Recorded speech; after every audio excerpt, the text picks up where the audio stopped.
I'm not John. I'm Gene Parmesan, private detective. Gene!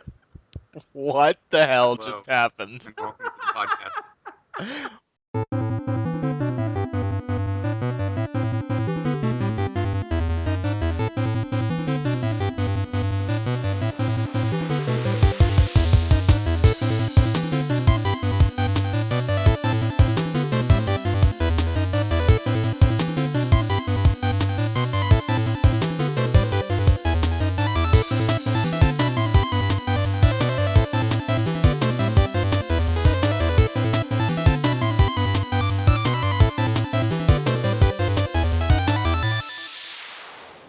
Hello, and welcome to episode 67 of Random Encounter, the RPG fan podcast. I'm your host, Robert Steinman, Pale Robbie on the boards. Joining me today is the editor-in-chief of the universe. He's back, ladies and gentlemen.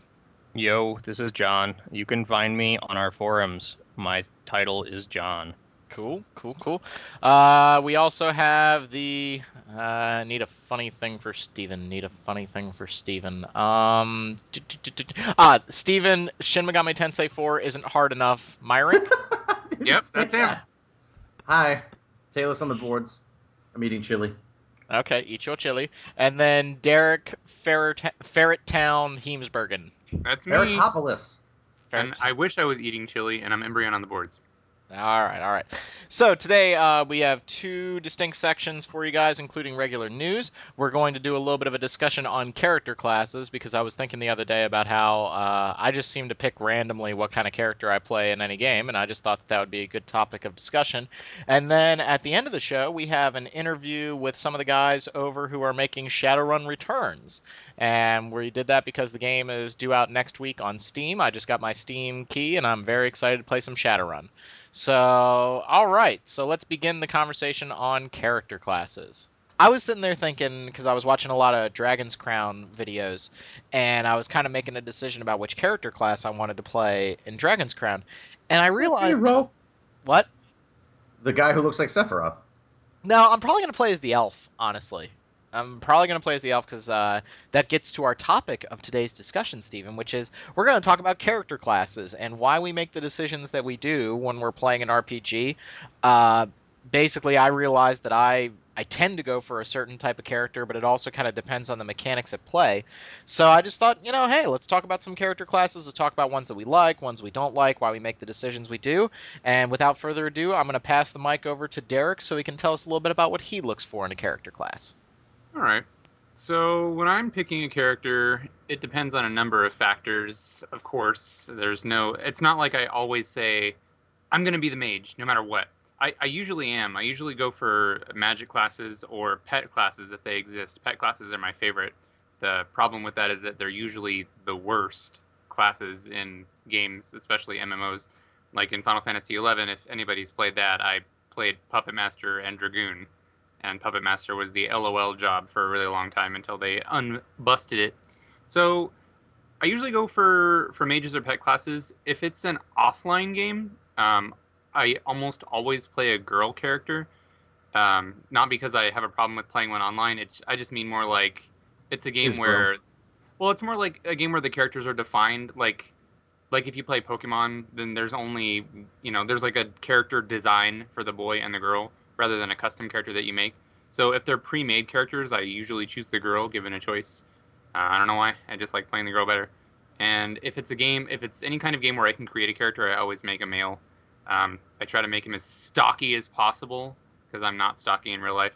But I like to do like really, really stocky guys that use magic. I don't know why, but that's my thing. Like healing or whatever. I usually play healers or buffers when I do mages. Mm-hmm. And... I found your comments on the pet class to be very interesting because, one of my favorite character classes of all time is, hey, I'm going to talk about Diablo for a second, guys. Diablo 2's Necromancer. Like, I love that character class. I love having an army of people to go do my bidding while I kind of sit back at the base and drink coffee. Like, I like that general persona. But Yeah. I agree with Derek that a lot of times I end up playing or trying to play as a pet class in a game. and I'm just really bothered with it. Like the one that comes to mind right now is the Necromancer in Guild Wars 2, which was very much like a character class where you would summon the monsters, but then you would do something to them, and they would do some kind of action on screen that would then take them away. So like one type of minion was like you threw it out, and then it would explode for splash damage, for AOE damage on a bunch of targets. That's But then kinda it lame. yeah, but then it was gone. And so I like having like a full army that's like, hey, I can do Yeah. this and do this. I don't like it if my pet is something that I can like fire off and then it goes away. And that's why I never really liked the Necromancer in Guild Wars 2.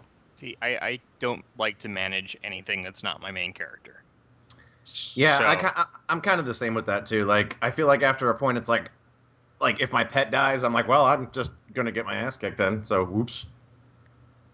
I don't know what it is. Maybe it's because I'm a pet person, but I really like having a companion of sorts. I usually invent embarrassing. I mean, I don't like write crap, but I invent embarrassing scenarios in my head of like, oh, this is where I got the pet, and we travel together on our journey, which is admittedly kind of lame, but I just like the idea of exploring the world with someone. Even like if I'm like what I really like about Final Fantasy 14. Are you surprised? I'm gonna bring it up. Carbuncle. Is that yeah, you get a chocobo companion. Everybody gets one, no matter what your class is. So it's really cool. You have a chocobo that you can ride and equip, and like some guys I know, and he'll fight Wait. alongside you, and you can change his AI or his or her AI to be a healer, like healer, attacker, defender, which is neat because it gives you the ability to have a pet while still playing whatever class you want.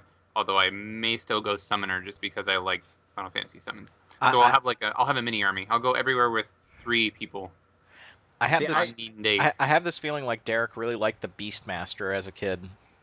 Yeah, he had ferrets. So He did have ferrets, but in Final Fantasy 14 we haven't had a chance to play as any of the pet classes yet. There's the summoner, and then there's the arcanist. I can't remember yeah, exactly. arcanist and scholar.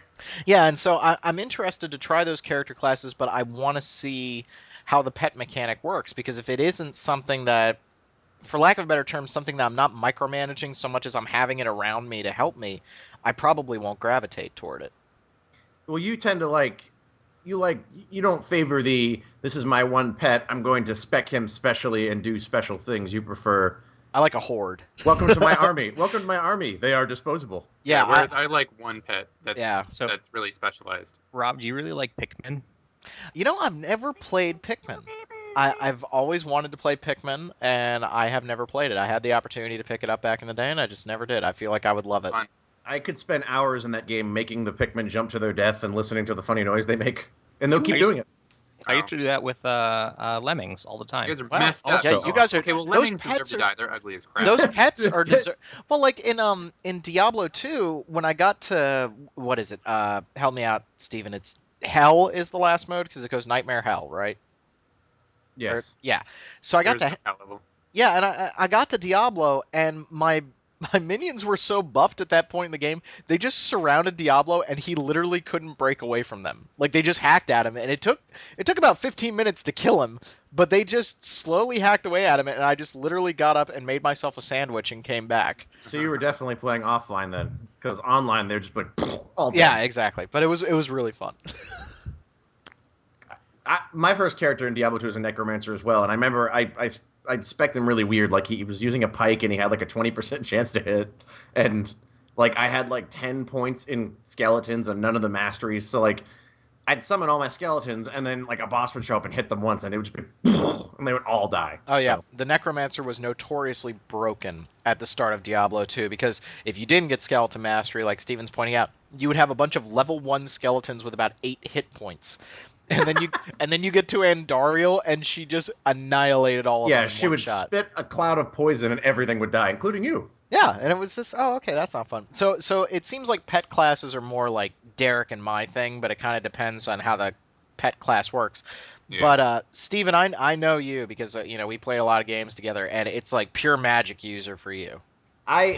So vast majority of games I go magic. We're playing Shin Megami Tensei 4. I have 7 strength, and I have like 45 or something magic. I don't even know how much, but yeah, I'm a big fan of just it's all me, and there are bad guys, and I'm gonna like just nuke them to death and just rain down eldritch death on everything.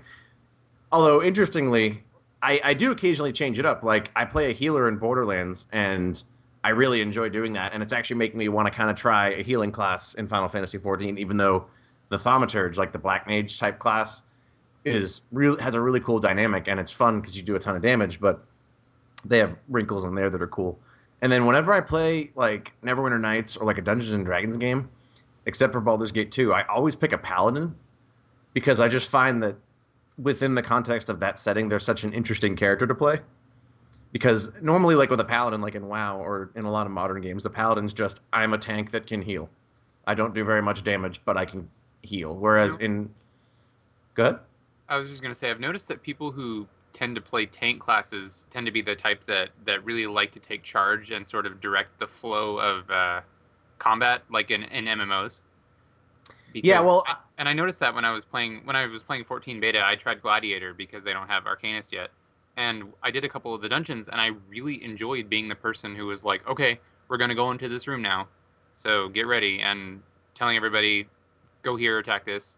Not really because I like being a control freak, but it's interesting to be the one that sets the pace. And I know that a lot of people have told me that they only played gladiators or tank classes because that's what they want to do.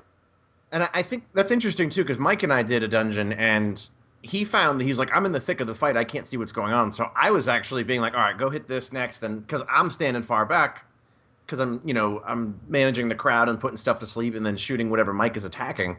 So it was like, that's actually what I really enjoyed. And I guess that's not the standard in an MMO. But for me, I like being far away. I'm not a big fan of getting hit by stuff because I tend to disregard my own health. I just like to destroy things as fast as possible. I'm with you there. I'm getting more to I want to be a ranged character. Whether that ranged character uses a bow and arrow or magic, it doesn't really matter to me. I'll get to that point in a little bit, but I don't, especially in an MMO, I don't like playing a melee character. Although I did like the melee characters in Guild Wars a little bit more, but as like 20 enemies are on screen, I just find it hard to target a melee character, like especially trying to play Final Fantasy XIV with a controller. Like I was really struggling to like get up to a character as my pugilist and engage with them with enough time to where I would actually do anything. Meanwhile, as a mage, I was just holding back and, like Steven's saying, just raining eldritch death on everyone. Yeah, you're kind of just you're so far back that you can see everything better, so you can as a healer, you can see your teammates and you can heal them, and it's kind of like, I like that aspect of it's being, I guess you could say, for me the pace seems a little bit slower, which I normally wouldn't go for, but it's like you are from a position where you can stop and be like, all right, I need to do this next, and then I need to do this, and I really like that with like the Thaumaturge and with a lot of caster classes and MMOs. It's like, you sleep this enemy and you tell everybody, stay off that enemy, mark that one, and then hit this. And so you're like prioritizing targets, and it feels really strategic. And that's what I like about that. You guys are all doing it wrong. Well, John, I'll get to you in a second. I'll get to John in a second. But I wanted to say, we were all kind of focused on magic users for a second. And I wanted to throw this out there because when I played Dragon Age Origins, I very famously made my mage completely incorrect the first time, and I didn't focus on any of the control spells where I was putting things to sleep and like constricting people and paralyzing them. I tried to go for a pure damage dealer. And what I found was when I play a magic user, I don't want to be a buffer. I want to be damage. And so with Dragon Age, like, I really like the mage, and I like how powerful they feel from a story perspective, but if you don't play the mage to the point where you're controlling the battlefield, especially in Dragon Age Origins, if you're not controlling the battlefield and putting things to sleep, you're going to run into huge problems. But then the magic user kind of loses a little bit of the allure for me. Like, it's the reason why in Dungeons & Dragons 3rd edition, they had the wizard and the sorcerer, and the wizard was considered a control class that would like manipulate guys and kind of break down walls and barriers. Yeah, and stuff. And the sorcerer was like your pure damage dealer, like just bursty, like.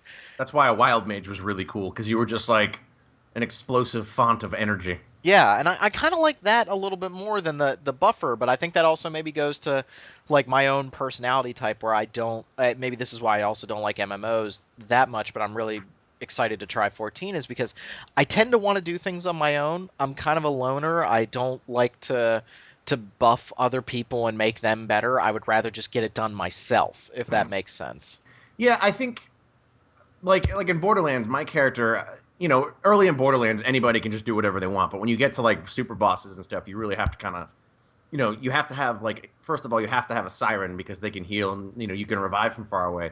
So I find myself less shooting the enemies and more like paying attention to which of my friends are down. Like if there's two of them down and one of them's going to die soon, I know how to get him up so he'll run over and rescue the other person. So again, it goes back to that. I really like having to like strategize and like, pick your targets in the order you're going to do them in as a healer. But when I'm a mage, when I'm a damage dealer and that's my main focus, I don't like to be like, oh, I'm putting a damage over time on this guy and doing this. It's like, ooh, look at this. I just like to be like, yeah, I'm shooting as much magic at you as possible and you're dead in the face. Yep. Okay, so John is not a magic user, and he's not a pet class person. John is just a big dwarf that likes to hit things with a sword. Now, to be fair, I like burst damage that's melee. So, like in World of Warcraft and in Star Wars: The Old Republic, I played a rogue-style character.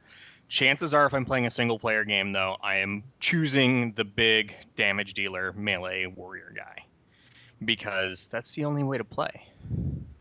You don't need to worry. Smash things. Yeah, you don't need to worry about strategy. You don't need to worry about magic. There's no MP. There's nothing. It's can you hit that guy over there with your sword? And the answer, my friends, is yes. That's actually when I went and replayed. You can't yell at me for this. When I went and replayed Dark Souls, I tried a different character than I normally do, and I made a dude that just wore super heavy armor. He was super slow, and he carried the heaviest weapons in the game. And at first, I thought it was not going to be much fun. But then, like a boss will punch you in the face, and you'll be like, "Ah, okay, whatever." And then you smash him with your like 10-foot dragon sword. I'm like, "All right, this is pretty rad." So Yeah.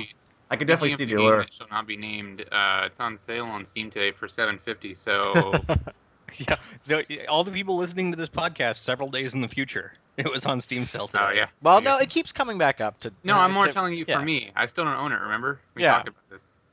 I'm I think helping you. I actually think that Dark Souls is a bad game to talk about in terms of character classes because it really is a game where you kind of have to have like a little bit of everything. Like some bosses, it's like I may not be a pyromancer, but I kind of need the pyromancy spells here, or I don't typically wear heavy armor, but for this boss encounter, I'm going to don like the heaviest body armor possible. So Dark Souls to me doesn't really stand out as character class. Like you can very much spec your character in that way, but I don't think- have fun doing it. I don't necessarily enjoy doing that either. Like as I've played it more, I have, but I think a lot of the hardcore players might disagree with you on that. That Yeah. specking because people say, "Oh, you got to stop at a certain level so you can get into PvP and stuff." Like coming up with exactly the right spec for the weapon you want to use and like the abilities you want to use actually becomes important. To move the conversation back over to John a little bit, like I know you played Dragon Age 2 as a warrior class. Did you play Dragon Age Origins as a warrior class? And if so, did you find that enjoyable? Because like the tank class in Dragon Age Origins, like all you were doing was soaking up damage. Like you were just sitting there and you were just a meat sponge. Otherwise, you were going to get killed very fast. Yeah, so. And you found that fun. Like that was cool to you?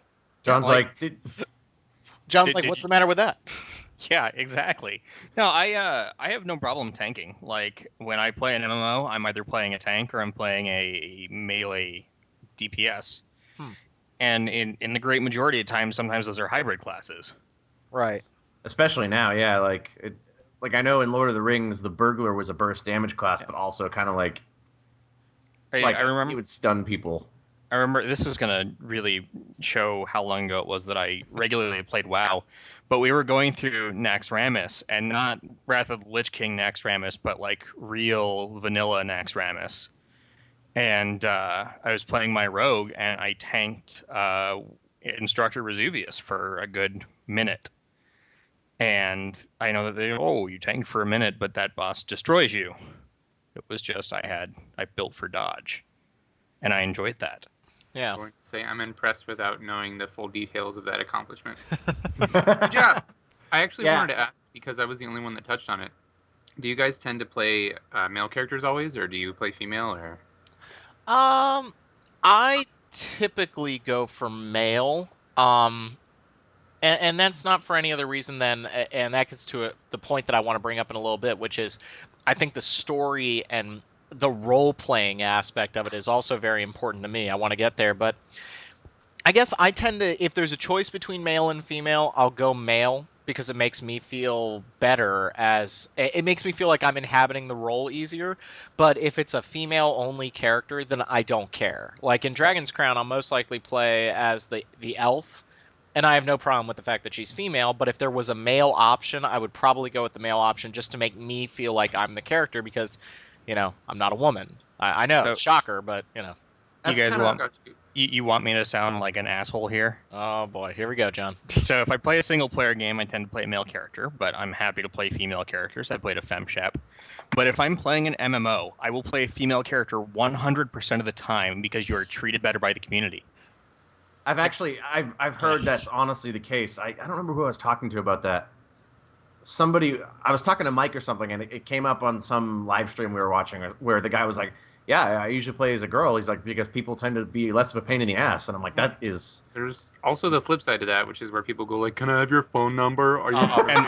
And seriously, Yeah. if I've gotten those messages, and if people say, "Can I have your phone number?" or whatever, my response is very concise. It's 4 words. I have a penis. Oh, awesome. So I'm you're a little not- more blunt. Yeah, You know but, what? but so Blunt is- you're not just being like, oh, you're not playing with them, like you're. No, would've no. been like, go on. If somebody says, "Oh, are you a female?" I go, "No, I'm not." Yeah, But because that conversation only happens if you tend to be, in a regular, in a guild with somebody or something like that where you're conversing with them, it's rare that random people in a dungeon will go, "Hey, let's date." yeah. I also I tend to really, man, when it comes to the male female thing, like I would have always said male back in the day, but now I'm kind of like, maybe I will make a female character. I know John and Derek brought up Mass Effect and Femshep, and to me, Femshep is the only way to play Mass Effect. Like, I'll play that whole game series again someday, and I'm going to play a female character because I like the voice actress more. Like, I find her character to be better overall, and so A maybe lot that's of- one of the reasons. A lot of people say that about Mass Effect, and I know you disagree. I know. well, no, like I can appreciate it because I think she's fantastic and she's really well voiced. But for me, normally I pick, like when I used to play Baldur's Gate, for some reason I always picked a female character and I'd play as like a mage or something, and I don't know why, I just did because I don't know, they looked less weird in Baldur's Gate. But it's kind of like it sort of depends on the game. Like if I'm playing Neverwinter Nights, like I usually made a lady paladin and just would wear like super heavy armor and be awesome. But like I don't care either way. Like Diablo 2, I almost exclusively played the sorceress after my first character, and that didn't bother me. But when I played Diablo 3, I picked a dude because I liked his voice actor better. But Well, can't you choose male or female in the D3 classes, or am Yes, you can. yeah. in you Diablo 3 you can, but not in 2. Not In 2 in they're 2, tied yeah. to. So it's like there is know, no I- sorcerer? There is only sorceress. yeah, exactly. Whereas in Diablo 3 they went with like gender neutral, like it was just wizard. Like there's dude wizard and lady wizard. But I think in the context of a game like Mass Effect, where I played the choices the way I would pick them, like the way I as a person would pick them, I went with a dude shepherd because I was just like, well, if I'm going to try to play myself in this game, I'll be a guy. But when I do replay it, I'll play as female shepherd just because, she's got a rad voice actors and stuff changes. So for me, it really just kind of depends on the game. Like whichever character I think looks cooler really is what it boils down to. Yeah. I think this is a really good area to bring up. One of my main points that I'm looking for in my character classes is the role-playing aspect, and I think that gets to a little bit of what Derek's talking about with the gender. When it came time to decide a character class for Diablo 3, I knew instantly I was going to like the Witch Doctor because I liked the pet classes and I liked his spells, but I didn't like his vibe as much. Like I didn't like the whole tribal nature of him. Like it was a cool story, but it's not so much me. But then when the Demon Hunter came out, and I've never really played a ranged bow class before, I really like the idea of like this hunter, this person who's lost everything and is now going forth to fight demons and kind of does it using like a little bit of elbow grease and like really nasty attacks and is a range-based class. And I fell in love with the Demon Hunter. So to me, the story is also very, very important to when I'm picking a character class. Like, um, with the with Vampire the Masquerade Bloodlines, like I don't want to play any of the character classes that don't talk to people. For example, like the Bruja really only solves problems by punching it really hard, and to me that's not the fun part of that game. Like I want to play as the regal vampire or like a completely batcrap crazy Malkavian. vampire. Yeah, exactly. No, Like I you want to. stop. Yeah, no, you stop. Like so the role playing aspect is very, very important to me when I'm making a character class choice. See, I enjoy playing crazy characters. Actually, one of my favorite games in regards to role-playing aspects is Arcanum. Arcanum, yeah. Because you can play as an idiot. Like, literally, like, idiot. Or I think so there's idiot savant and special person. And they both give you the same options in regards to dialogue. And that is you sound like an idiot. John actually bought me that game, and I played it for a bit just to see that. And the dialogue is like, it's not just like a one-note joke. Like they really went all out as if your character is an idiot. Yeah, like the entire game you can play through, and people treat you accordingly. Some people will treat you much nicer because you're an idiot, and then Wow, some people creepy. look down on you because you're an idiot. So I guess it might be, I don't know if we could spoil it, but like when you get to like main villains and boss fights, do the bosses like totally like sneer down at you because you're an idiot? You know what? I don't remember. It's been, I don't know, a good 6 or 7 years since I played through more than like an hour of that game. So I don't recall. Probably.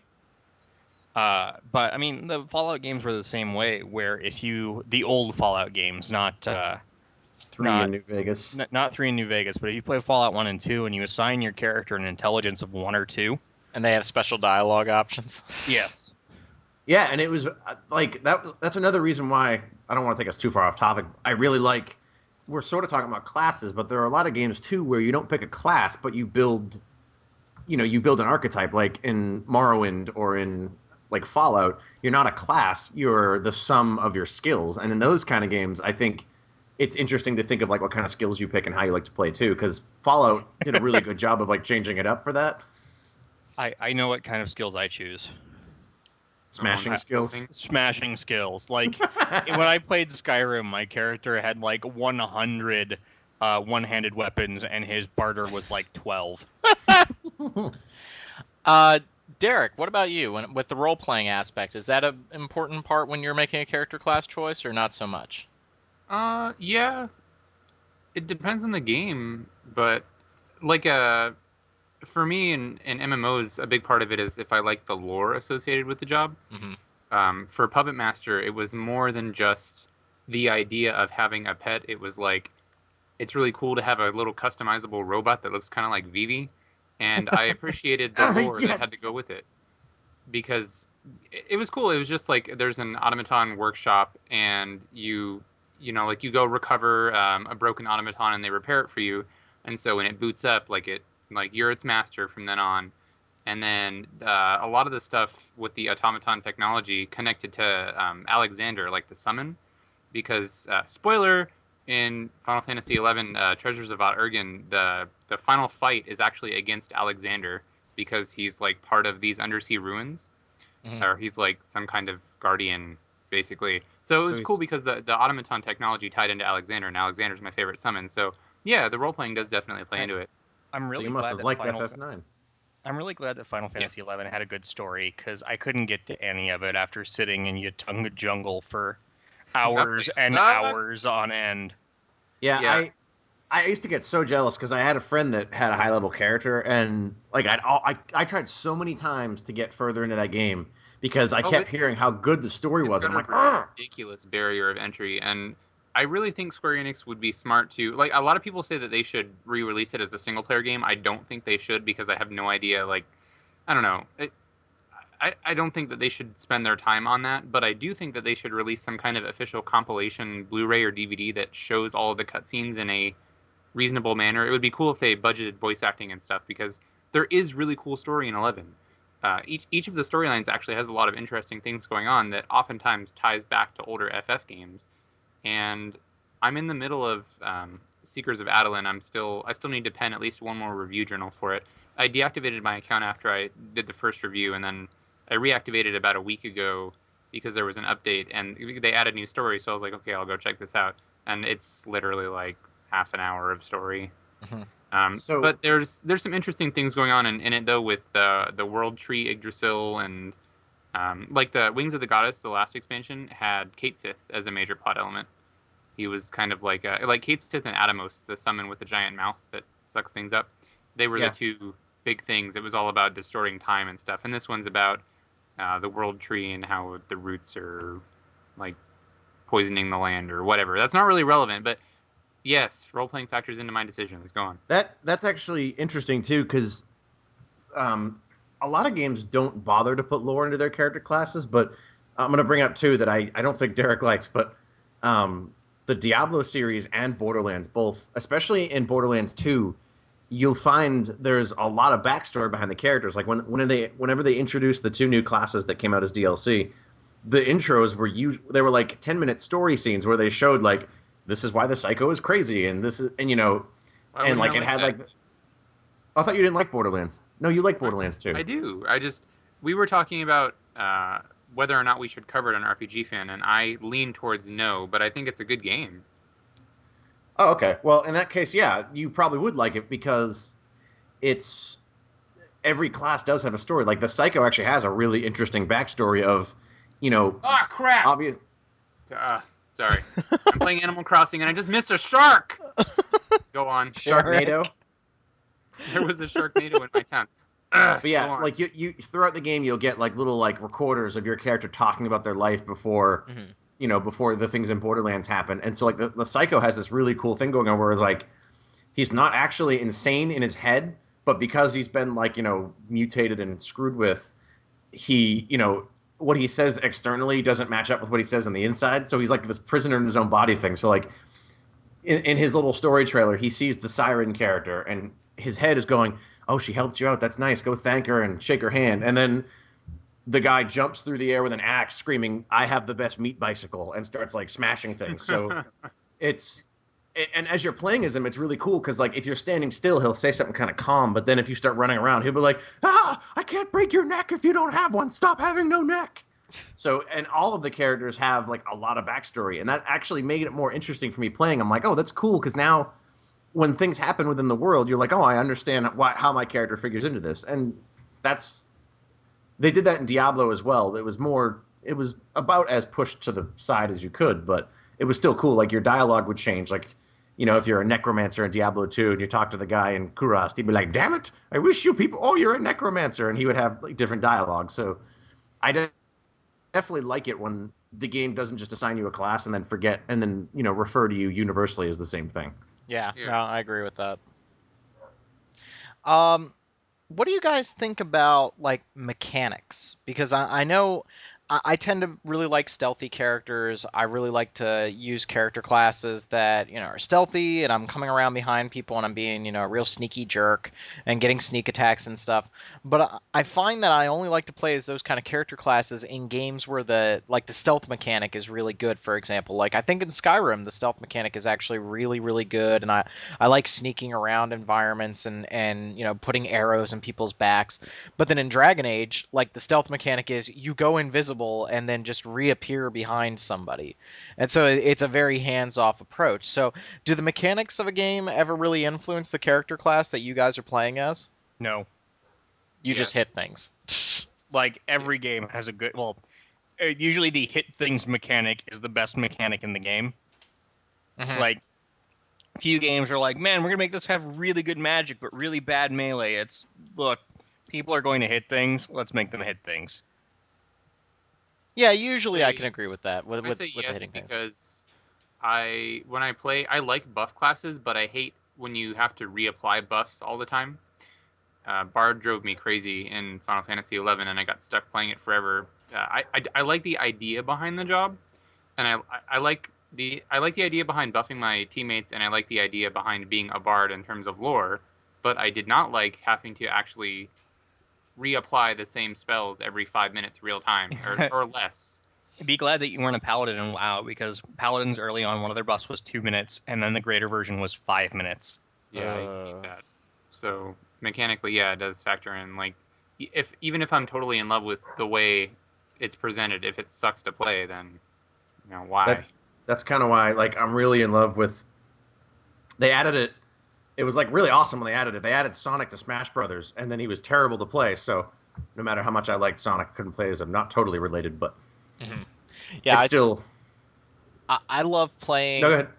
Oh, sorry. I love playing very fast characters typically, but if the speed of my character is only a number and it's not an actual like, hey, this is what makes me faster and this is what keeps me like moving around and not dying, I would much rather have a faster character like Fox in Smash Brothers because I can feel that speed, I can feel that responsiveness. But in a game where it's just, hey, you're playing as a fast character in a turn-based strategy game, well, I don't feel that speed. You know what I mean? It has no impact on me. It feels like it's removed from the gameplay. That's true. That sucks. Yeah, I mean, it's just one of those things. I have Go no ahead, John. problem when my speed is a number. Like I feel like sometimes if you make a character like too fast, they become difficult to play. That's true. Like I don't know. I play a lot of League of Legends, and when I say a lot, I'm kind of addicted right now. But like I play Warwick as my main, and Warwick, if you're near an enemy who's less than 50% health, you get faster. Mhm. And if you max out that skill, he gets like a plus 50% speed boost. And I've run myself into really bad places because I don't expect to get there as quickly as I do. Yeah, no, that's true. That's true. Like speed can sometimes come back to bite you a little bit, and the speedy character classes tend to be very, very squishy. Yeah. Squishy. I was thinking about a game.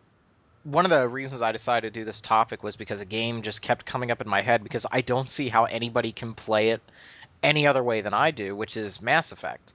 Because I play as an infiltrator in Mass Effect and I just snipe things all day, and I hardly ever get hit. I'll maybe have to cloak and run away, but it feels like that character class is just amazing in that game. But then I see other people playing as the other character classes, and so each character class feels strong in their own way. And I think Nope. that. Okay, I'm sorry. What's the best character class? Soldier. Yep. Well, In what? he's talking about Mass Effect. He wants to brute force everything, Yes. But like, which is okay. Actually, Vanguard can brute force things better than the Soldier can in Mass Effect. I was gonna say Dynasty Warriors is fun to brute force things in, but that's not a game we cover. No, Dynasty Warriors is not fun. However, wait, it's not fun? Like, well, Ever. I guess playing Dynasty Warriors every now and again is fun, but I could not play Dynasty Warriors on the schedule in which Koei releases them. That's true. Did you hear that there's one of the characters from Atelier Toturi, Verona, that trilogy? He's going to be in the next like Warriors Orochi. Like we That's don't even interesting. get all of the Musou games. Like we don't get the One Piece Musou, and like all these other freaking Musou games that they have in 18 Japan. Gundam games. Yes. Well, we got like 14 of We- them. Yeah, we got the Gundam ones, but like there are other Musou games in Japan that we don't get. I think it's hard because a lot of games, like, to bring up the character classes again, and sometimes they suck. Like, when we were all playing System Shock 2, it was like, yeah, you could play as the magic user character class, but it's really going to suck for the beginning of the game. And in the original Diablo, you can play as a sorcerer, but the sorcerer is really, really weak at the start of that game, and good luck if you get the Butcher quest. But that, honestly, though, in regards to the Sorcerer, up until very recently, every RPG, if you played as a wizard, you were doing it with the implicit understanding that you By were the going end. to be very weak in the beginning. Yeah, I think I've gotten over that. Like, I don't want to play as a game. I don't want to play a game like that anymore, where I'm like, okay, the wizard's going to be good in about 5 hours, but, man, this is going to suck for a while. Like, I really don't like that, and I don't want to do that. I like Don't the play- sense of growth. Don't play Dungeons and Dragons then.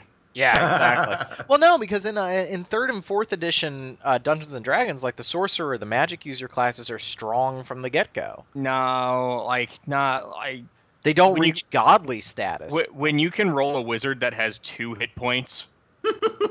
Well, you're doing it wrong. When I first How? played You had- Baldur's, Put some You have a constitution You in have a there. you have a Constitution of 12, and you roll a D4 for your first hit die. Like Come on. when I first played Baldur's Gate 1 and I made a mage, my character had 3 HP. And I remember I was like, huh, There must be a lot in this game. No. It was, oh, you got hit by a rock. You're dead. Oh, you got hit by a sword. You've exploded. Character classes. Okay, so Oh, I feel like we're starting to get to the end of the conversation here, so I want everybody to give me their favorite character class in a video game, and then their least favorite character class in a video game. Okay. All right. This would have been nice to know beforehand because I didn't think of anything. I'm springing it on you. I'm springing it on. Go, John, I'll go. with- Go, John, go. Do you want Uh, us to give you like a specific game? Well, I mean, not necessarily. Like, it can be in any game. Like, Alright, you could have your I'm- favorite from one game and your least favorite from another. I'm ready.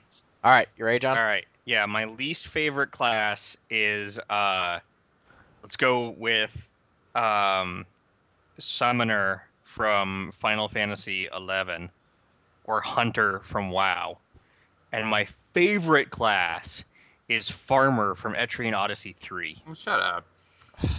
hey, you can really, really gather a lot of great materials as a farmer. Okay, give me your reasoning behind these choices, John. All right, Farmer is awesome because it's one of my favorite E3 stories.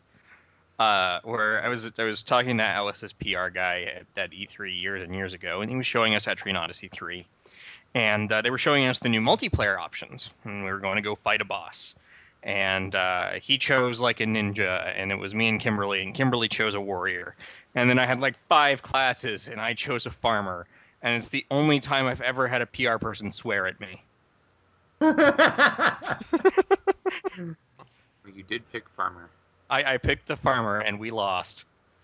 predictably. We lost horribly. The farmer was like, I do 3 damage with my dagger. Well, No, like, you have a Put people to pitchfork, sleep, I man. think, right? I don't even know what I was doing. I think I was just choosing the regular attack option. It was like, you got a pitchfork. I think you were assuming the role of an idiot, like you do so well. Yes. Hey, you know what? I gotta tell you, my favorite character in most video games has got to be Minsk from Baldur's Gate. Oh, he's wonderful. He's the biggest, wonderful oaf ever. All right, Derek. I don't know. I've been trying to think this whole time. All right, Steven.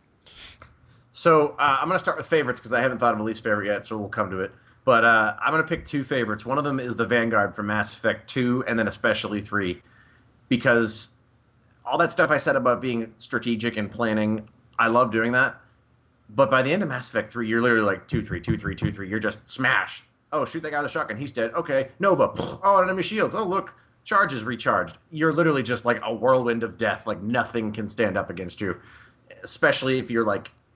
Because the cooldown on the 2 abilities just syncs up so perfectly well at the end that you are literally unkillable. And it's just totally rad. And then my other favorite is the Uber Squire from Final Fantasy Tactics. Because, first of all, it learns Ultima. Second of all, he gets Scream. I don't know what I can't remember what they called it in War of the Lions, but it's just... You get to the end, you've got all your awesome abilities, you switch to Uber Squire, and you're just a total monster. So How do you make the Uber Squire in that game? I can't even remember. it's just Ramses Squire. And Okay, it's- like it has eventually he opens up a couple of skills, right? I think he actually has them from the get-go. Like, you can buy Scream and stuff. He gets more Squire abilities than anybody else. Right. And I think he has access to them all from the beginning. But, in fact, the whole class system in that game is awesome. Every Yeah. class is rad. But All the Final Fantasy Tactics games, including Advance and A2, have awesome classes in them. yeah, that's actually... we should have brought that up sooner. Those games really make picking different classes fun because of how you combine and mix and match stuff. And, like, it's so much fun to be like, oh, I'm a monk. I can, punch things. And then you get the bare hand ability so you can switch to, like, a samurai and get blade grasp. And then you switch to, wizard to get teleport. So at the end, you're a teleporting, unhittable double puncher who can kill everything in one hit. And Ramsel looks cool to begin with. So And then you turn into a calculator and you're like, I'm gonna hit everything that's even. that's another awesome class. Yeah, I don't know. I have a lot. I can't pick one favorite. One of my least favorites though is probably the Heaven and Hell Knight from Final Fantasy Tactics because it is the most useless class ever. Oh, yeah. Is that from War of the Lions, or is that just one of the? It's Rafa and Rafa and Malik. Malik. Oh yeah. And it's like, hey, look, I have a bunch of magic that is Yeah, like- all horrible. Don't they have weird like shapes that they reach to? I don't remember. Yeah, like they'll have like one that hits like a Z, but it's like not like a full like Z, weird and Tetris piece attack ranges. It's weird. Yeah, weird is a good way to describe it, and it always annoyed me because it was just super bad. I really hope that they put a Black Knight character class in Final Fantasy XIV because I really like the idea of a character class that I can heal myself. Like instead of like, hey, I'm gonna buff everybody here. No, I'm gonna keep me alive. Well, That's what I want to do. Well, they had one in 11. They had the Dark Knight, and his thing was that he hurt himself to deal damage, didn't he? Yeah. Oh, Which is awesome, though. I want to play as Gafgarian. There were also absorb things though to counteract that. They weren't okay. that good, but maybe 14 will be better. All right, I thought of an answer. So I'm gonna cut Derek off before he gets to Okay. his answer. Dying, that just reminding me of like healing yourself reminds me of Rift, and just that Rift has an awesome system because you can play pretty much any of the character classes and have self-heal abilities. Yeah, Guild Wars 2 did that to an extent, but some of the self-heal abilities were like they felt useless. Like that's great. I healed 10% of my total health. That's useful. That was actually something that made me think you would like 14, John, because I played Rift for probably like 5 or 6 hours, and I was like exploring the skill system, and I did really like it. And 14 isn't quite as open, but it works a lot like Tactics, where, oh, you leveled up your Conjurer, so now I'm going to switch over to my Pugilist and equip Cure, so now I can heal myself. Or like, hey, I'm on the Thaumaturge, but I'll take Protect from the Conjurer. I know all you guys got really, really into the beta. I won't play MMO betas anymore unless I need to write about them, simply because I don't like going through that content again. So I'll be happy to try out when Beta 4 starts, because that's when character data starts carrying. That's a good mentality, I think. I'd really like it if Square Enix would get more of those collector's editions, because I went to buy it and they were sold out. Just buy the digital collectors. I was really. He wants the book. I love art books. I really do, and I love that art. Like, John knows how I feel about art books. Yeah, Steven and I feel the same way. You look at it once, and then it sits on a shelf. Nope, I look at it all the time. I regularly sit down and go through my shelves and look at my stuff. I've gone through the sky like 8 times. So I think that's awesome. I like having it. Like, I'm glad I just wanted to be kind of a jerk and I have a very nice art book collection. It sits up here on the top. It's the Mass Effect universe artwork, the art book for the Skyrim Collector's Edition, and then the art book for the Star Wars Collector's Edition. And I haven't looked at any of them for ages. All right. An entire shelf. And a lot of them are those like really tiny art books that they would give you as pre-order bonuses for games. That I've been collecting since the early PS2 era. So I probably have upwards of like 70 to 100. Holy crap! Kotaku posted some like of that artwork from A Link to the Past, and oh man, did that get me excited for A Link to the Past too. I'm so excited.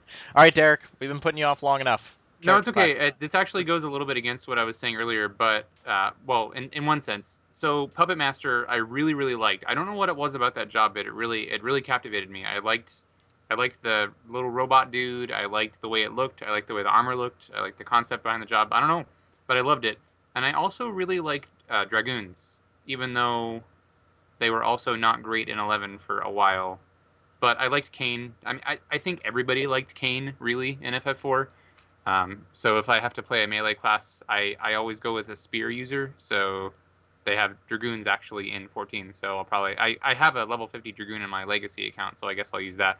And my least favorite would be any kind of red magey type, because I don't like jobs. I don't like playing a class that I know can't reach the potential that other classes can, unless it has some kind of unique element. But most red mages are just like crappy white and black mages mixed together. Yeah, I agree with you there. In 11, the red mage basically was useful because he had refresh, and then once they raised the level cap, other classes could get it, so it became almost useless. Yeah, and then their big thing was like MP management after that, and then Abyssia destroyed that because everybody can get ridiculous refresh on themselves without needing a red mage. Red mages, I don't like them. I 100% agree with you. Like, if I'm playing a hybrid class, I want it to feel like a hybrid class because it does something different. I don't want it to be, I only get the 2nd and 3rd level spells from these 2 character classes. I don't get the 4th and 5th level spells. Like, that doesn't feel good to me, but if it's a different kind of mechanic at play, then I really like it. Yeah, that's how I feel about that, too. Like, I hate seeing, like, if you multi-class in Dungeons & Dragons, it's like, well, I'm never going to get the level 9 Dragon's Breath spell. Dragon's Breath. You know what Pen and Paper Game I think does a really good job? Is D20 Modern. Because the base classes are just based on the 5 or the 6 base character stats. So you have the smart character, the strong character, etc. And then you can prestige class into other classes, but it's not based on the core class. So you can be a strong character that goes into tech as long as you have the prerequisites. Mm-hmm. That's actually, yeah. When I did the only campaign I've ever done in a tabletop game, I ran a Mass Effect campaign with my friends, and we used a modified D20 rule set, and it was really cool because of how it focused on those, like, that strength of the system where your characters could do other things, but you didn't have to hamstring yourself by being like, well, I want to switch to something else now. Mm-hmm. Mm-hmm. Oh, I like it. All right, I guess it's my turn now. I'm going to do least favorite character class first. It's because it kept me from playing the rest of the game because I chose this character class. I was having just an absolute terrible time with the game. I tried to play it for like 8 hours. I got fed up with it. And then everybody I say, and they're like, how could you hate this game? And I tell them the character class, and they all look at me and go, oh, yeah, he sucks. That would be the Biotic from the original Mass Effect, because that was awful. I actually liked the Infiltrator less than the first one. I thought the Infiltrator was horrible. I think the Infiltrator's bad, but like there's the possibility of getting that sniper skill up.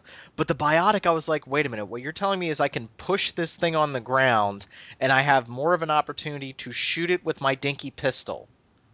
That sucks. You know what you got to do? You got to beat the game with the Vanguard, max out your shot, and carry over your shotgun skill, and then make a Biotic with a shotgun, and then just continually use Singularity and overcharge with the shotgun, and you'll kill everything in one hit. I just thought the Biotic in the original Mass Effect, and I agree with you. I think the Infiltrator's up there too. Those character classes are just like, why? Like, why are they even in this game? Like, did they play test them? Because they're not fun. Like, they're just terrible. Like these are the not fun character classes. My brother-in-law was like, so you chose the one character class that will make Mass Effect not fun? And I'm like, yeah, apparently I did. And then for my favorite character class is, I'll do two since you guys are doing them a little bit.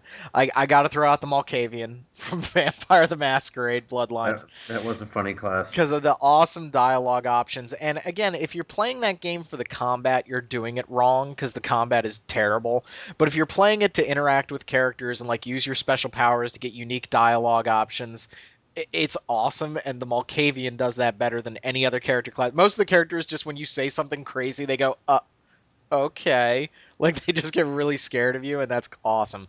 And then the other character class is, and this one surprised me because I thought I would always pick the Necro from Diablo 2, but I got to go with the Demon Hunter from Diablo 3. And don't get me wrong, the Demon Hunter has some issues, but I really like the dual resource mechanic on. Yeah, it's very cool. I like that a lot too. The Demon Hunter having the ability to use Hatred to do like short spammy powers that do a lot of damage, and then the Discipline skills that will prevent damage or keep you alive longer.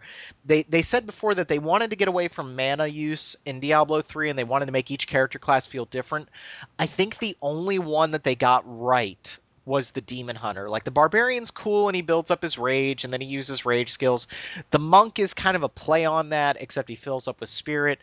The mana and arcane power for the sorcerer, for the wizard, and the witch doctor, they might as well be the same. Like, there's very little difference between the two. And then you have the Demon Hunter, which sits in like this really cool spot and really makes the character feel very different from everything else in that game. I hope as they work on the expansion, they go to make the character classes as different as the Demon Hunter. I really like that character class. Also, Rapid Fire is one of the most satisfying skills I've ever. They made it better. Even though I think Disintegrate is cooler because it's magey, they're the exact same skill, and Rapid Fire does sound awesome because it's like. And they made it more powerful. Like, half the reason why the Demon Hunter is better now is they made him and her like they do more damage. And Rapid Fire can be your bread and butter skill for that game, and that is so satisfying to just literally fling out like 100,000 arrows at somebody and just watch the health just deplete on them. Yeah, you use the backflip move. You backflip into a crowd. You're like. It's really fun. Rob, I think it's interesting that you say that you wish that like every class had a complex mechanic like that, because I think that at some point every game needs to have a relatively simple class and a middle class, and I think that there needs to be that ability because not everybody's going to want to play a complex Resource class. management. Yeah, no, I agree with you, and I think that I mean, like the League of Legends, which I know is not an RPG, but you have some characters that are really straightforward where, you build up your damage and that's it, and then you have some characters that are significantly more taxing to play.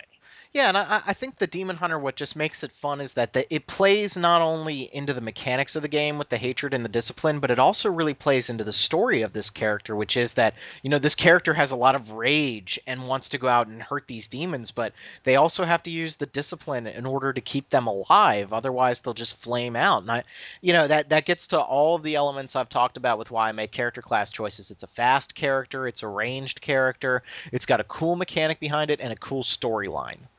And that all of those elements come together for the Demon Hunter with me, and I get really excited about it. But I agree with John. Like, sometimes a more simple... I think you can have a simple character class, one that has a fun resource, but isn't boring. And I think, like, the Barbarian does a really good job of that in Diablo 3. Because it's like, you have really, really cool skills, but they are a little bit more straightforward in terms of pure damage. But... so I wanted to leave the character class discussion on, do you guys want to pick Final Fantasy XIV or Dragon's Crown about which character classes we're going to choose? Make a decision. Either. Final Fantasy 14. Okay, 14. What's everyone going to play as? Derek, go first. I'm gonna be a summoner, or maybe a scholar actually, but they both Away have from that. the summoner. Yeah. Steven.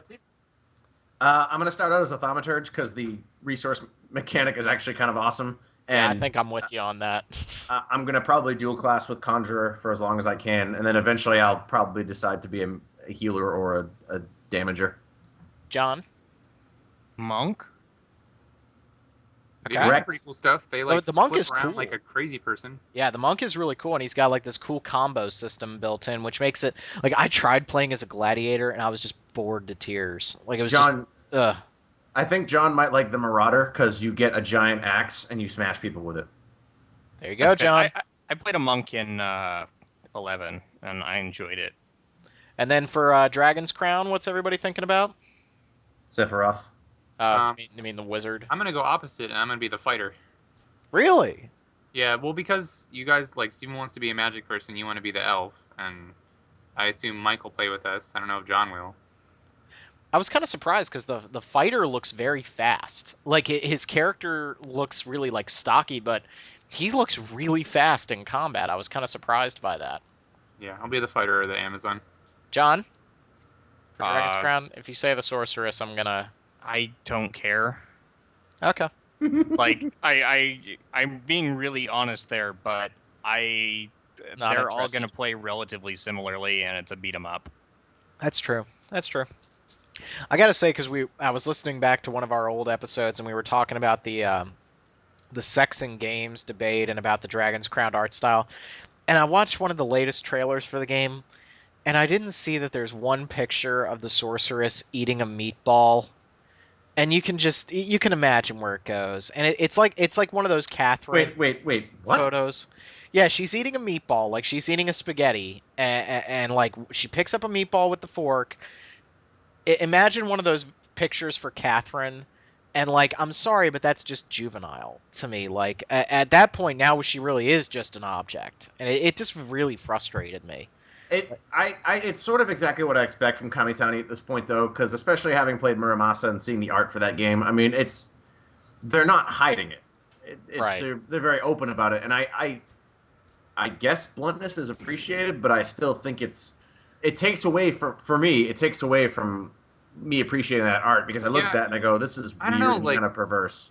I'm all about appreciation of the human body. Like I will not. I don't know.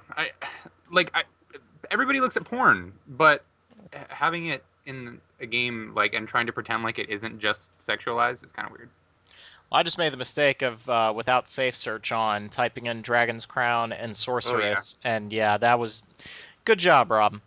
Really good job there. Okay, anywho, John, you want to take us into news? Yeah, news. More news. Steins Gate is coming in English via Jast USA, the visual novel.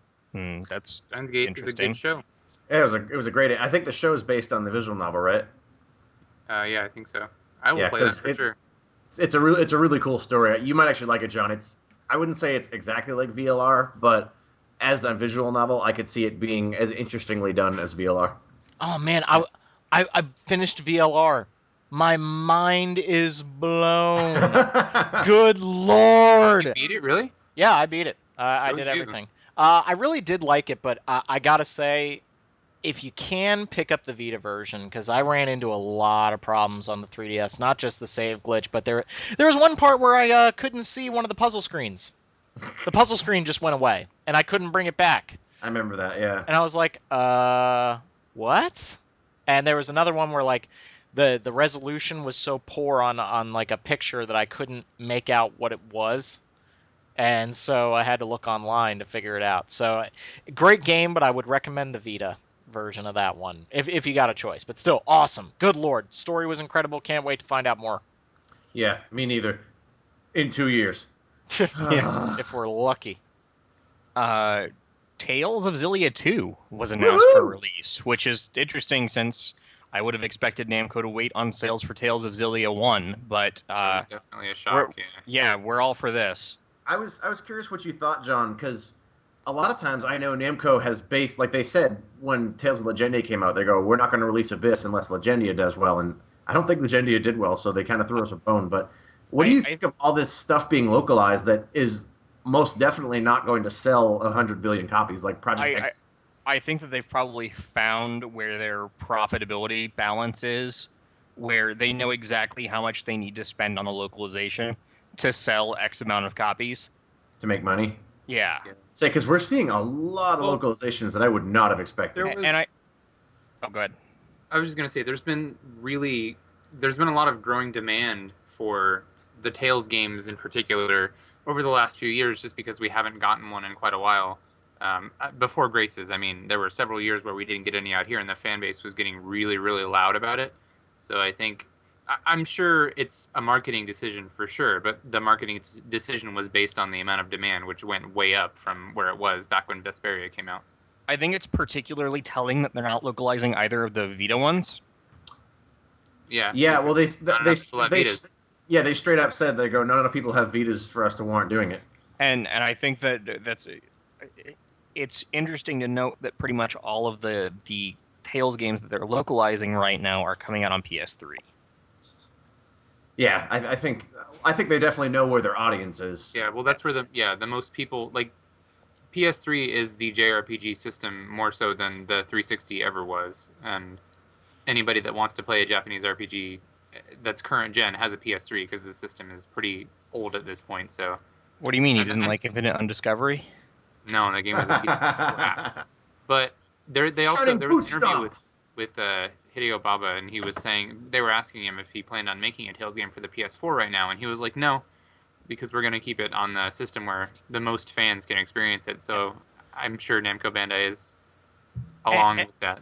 And that's always been what it has been. I mean, it wasn't until like late 2002 that Final Fantasy X came out, yeah? Or was it 2001?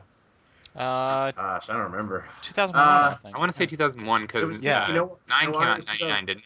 Yeah. You know how I know it was 2001? Because September 11th happened, and I remember I had my copy of Final Fantasy at school with me.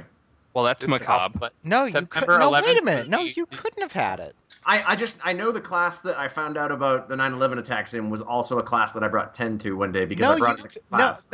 Steven, I literally don't think that's possible because 10 was released in like December of 2001. No, it was released on my birthday in 2001, July 19th. No, you guys. Oh, wait, that may be you guys are Japan. all That's wrong. Japan. That's Japan. Yeah, you're right. It was December 17th, 2001 in Thank North you. America. Well, I had it in that class. September 11th, 2001 was the original release date for Advance Wars and the GBA. Oh. And I remember being really pissed off about it because I was a petulant child, and I was like, what do you mean the mall's closed today? Oh God. Yeah, I just remember that was like one of the best years in gaming because it was like Devil May Cry, Metal Gear Solid 2, Grand Theft Auto 3, and I didn't even realize it, but like Final Fantasy X came out at the very end of the year, and I was like, oh my God, like, duh. Crazy. Yeah, I like Final Fantasy X a lot. That's coming out. Yeah, I like it until you realize the story is kind Oh of. my God! Shut up. I'm sorry. Can we talk about the half an hour extra ending? Oh yeah, that'll clear things up. There's nothing to clear up. They already ruined it. I know. I love the ending to 10. I mean the rest But- of the story's kind of crazy, but I love the ending. What it boils down to is 10 has awesome gameplay, so That's I am more than happy to play it again on Vita with cool graphics. Is that why they completely ripped it out and turned it into a Lord of the Rings game? EA. A really bad Lord of the Rings. Yeah. Oh god, where you're playing as like not Gandalf, but like Yeah. Gandalf. You're playing as Ganfelf, Arathorn, Agolas, and like Boromir. I And I'm I remember being at EA for a pre-release event for that, and just watching like they show up like between when the party leaves the Balrog and when Gandalf fights it, and I'm like, what are you doing? Oh, man, that what you want to talk about EA being an evil company out for money? Like that was the worst of it. Just like That- what? I that was EA at that point in time. Yeah. I mean that was the Larry Probst EA. All right, I didn't mean to derail there, but yeah, we're getting a new 30-minute something in the Final Fantasy X and X-2 remasters. I mean, I think you know what? I'm fine with it. I don't like the ending of 10-2, but I'm also not against them putting that much effort into yeah, the port. it's one of those things where this is for the fans, and I think the fans will want more. I'm a fan of less is more when it comes to endings. Like, I love the ending to 7, for example. Like, I love how ambiguous it is, and Advent Children kind of ruined it for me, but I'll just always look back at 7 and be like, that's my ending. I like that ending for that game. I mean, I like both. I just don't like that one part of 10-2's ending. Yeah. But anyways, more news.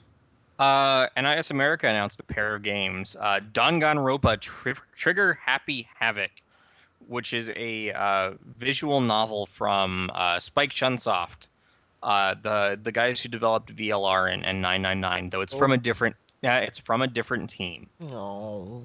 It's like a weird murder mystery crazy game. Yeah, you're stuck in a school with other chosen students and they're murdering each other, and you need to find out who this little bear Monokuma is. And You got the latest news story about the next Ace Attorney? I am not even done with this news story. I'm sorry, John. I got excited. We were talking about visual novels and stuff. NIS also announced Demon Gaze, which is a dungeon crawler from Experience Inc. It's a dungeon crawler. That's Yay. like I'm reading this news story that Liz wrote, and it's like all the details are like it's a dungeon crawler. Yeah, I don't Well, you remember know what? seeing a lot of screens for that really made it stand out to me. And I'll look you know into what? it. I have to admit, I think it's still going to sell to the chosen audience because, especially as I've seen reviewing a couple of dungeon crawlers for us, people aren't looking for a unique experience. They're looking for, I picked my classes, I customize it, and now I'm trolling the dungeon and grinding. And if They're do looking that right, for it's a dungeon crawler. yeah, so, and there's nothing wrong with that because I enjoyed that kind of experience too. So it could very well be they haven't told you much about it because that's what there is to tell. It's a dungeon crawler. All right, Okay. Axis the same day announced that they're bringing Sorcery Saga over to North America, which is a curry or an RPG where you make curry. Aren't you in Yes. pursuit of the legendary curry or something? Yes, you're going into dungeons trying to find ingredients for your legendary curry recipe. I really Going- like curry, but I don't know if I could play a whole game about it. I'm going to buy that game, and it's going to be amazing. Curry's awesome, and that concept is awesome. So, bought. Tasty. Cool. Curry. The Final Fantasy X-2 remaster is getting a limited edition pre-order bonus for PS3 owners. It's got a nice little art book and a package that's got pretty much it's pure black with the logo. So I What see is what it? you're doing there, pandering, calling it a nice little art book, Mr. Objective Man. Wait, what game? No, I I'm didn't hear. I'm sorry. I'm ribbing on John because he said he doesn't read his art books, and he was like, "It's got a nice little art book." They're talking about 10 and 10 too. The limited okay. edition. Yeah, that's a cool cover. Does it come with real emotion? And no, the Yes, it comes with a cassette of Real Emotion. Oh God. it doesn't. Oh no! Oh, Schloop. Alright. Nippon Ichi is bringing out a game called Battle Princess of Arcadia, which is some kind of game. I think John's out of practice on the news. no, like I'm reading this news story, and like it's long, and there's How awesome is your game, John? it's so awesome. Oh boy. Yeah, it comes out September 26th in Japan. I have no idea. Like all of this detail is about the story. There's nothing here about like how the actual battle system works. I don't know if this is an action RPG or not. You don't even know what the game is. Maybe this is a game where you also find curry. This could be. I don't know, but it's coming. It looks kind of like Project Cross Zone, like people running back and forth at each other in the combat sequences. That game is bad. Do we all hate that game? Like, it's fun for a few hours. Project Cross Zone? No, I don't hate it. It's just it gets really boring. Like it's like once you get to like battle 10, every battle from then on out is super long and super tedious, and the game is not tough or strategic in a way that it's like, oh, I need to think about this. It's I'm going to move this guy over here, and if he's low on health, I'm going to heal him. Yep. And that's it. I was watching one of the quick looks of Fire Emblem Awakening on Giant Bomb, and I'm glad I just remembered Giant Bomb. I think I speak for everybody on the podcast. We recorded before the tragedy. Ryan Davis passed away about a week ago, almost 2 weeks ago now, and I just wanted to wish him, his family, his friends, everybody that's a huge blow for gaming podcasts. The Giant Bombcast is a lot of fun to listen to, and Ryan Davis will be sorely missed. Heart goes out to him there. But yeah, I'm watching the Fire Emblem thing, and everyone's talking about how you need to use tactics, and they were playing in this one environment where it was like, if they just put two guys in these two positions, the enemies can only come at them one at a time. I'm like, why is this hard, and why isn't anyone doing that? Like, well, the enemies will not move towards you unless it's got the same strategy RPG tropes where enemies will only move at you if you get close to them. Yeah, so you can kind of lure them out a little bit. But it's like once you get to a certain point in the game, you can do that. Like if you have Donald and main character built up to a certain point, you can just be like, okay, I'm grouping these guys together and I'm going to set them here in the middle of this group of enemies, and then I'm going to do nothing. Yeah, it kind of just seemed like I was watching it and people were talking about how they really had to use careful tactics and whatnot. And I think that gets to what Derek and Steven were mentioning before, is that game is very much tuned to the, a character dies and you lose them for good, because otherwise you could just completely game the system and not even have any trouble with it. So I guess that's where the difficulty comes from, is trying to keep all of your characters alive. Well, yeah, because if Donald were to die in my game, which is pretty much impossible, but it's because he takes 0 damage from everything. He takes 0 damage encounters for 3 times their health. But if Donald were to die, I could not win any battle because Donald is literally my army. Yeah. Huh, weird. If you were to if I were playing Warhammer or some other game, it's those games are set up where you have a certain number of points for your army. If Fire Emblem were set up that way, it'd be like, okay, you have a 1,000-point army. Okay, I put out Donald. All right, you're done. And yeah, and he wears the freaking pot on his head too. No matter how tough he gets, he's just like, I'm Donald, and I married him off to the princess just because I thought it would be hilarious.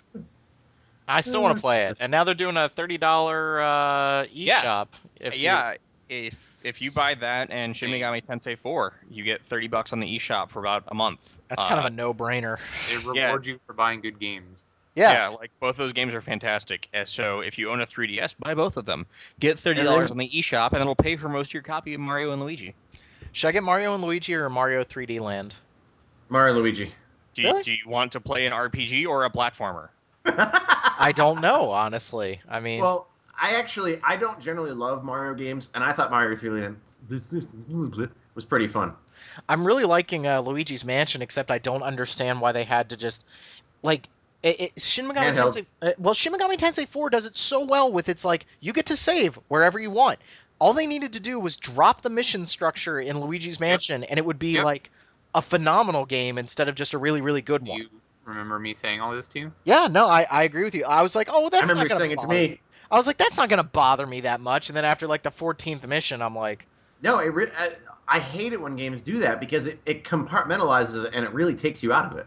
yeah, like I would love it if that game was just the one giant mansion, or just let you go in between the mansions and solve it at your own pace. Like that game is built for me. It's all about exploration and just tooling around with a world. I love it.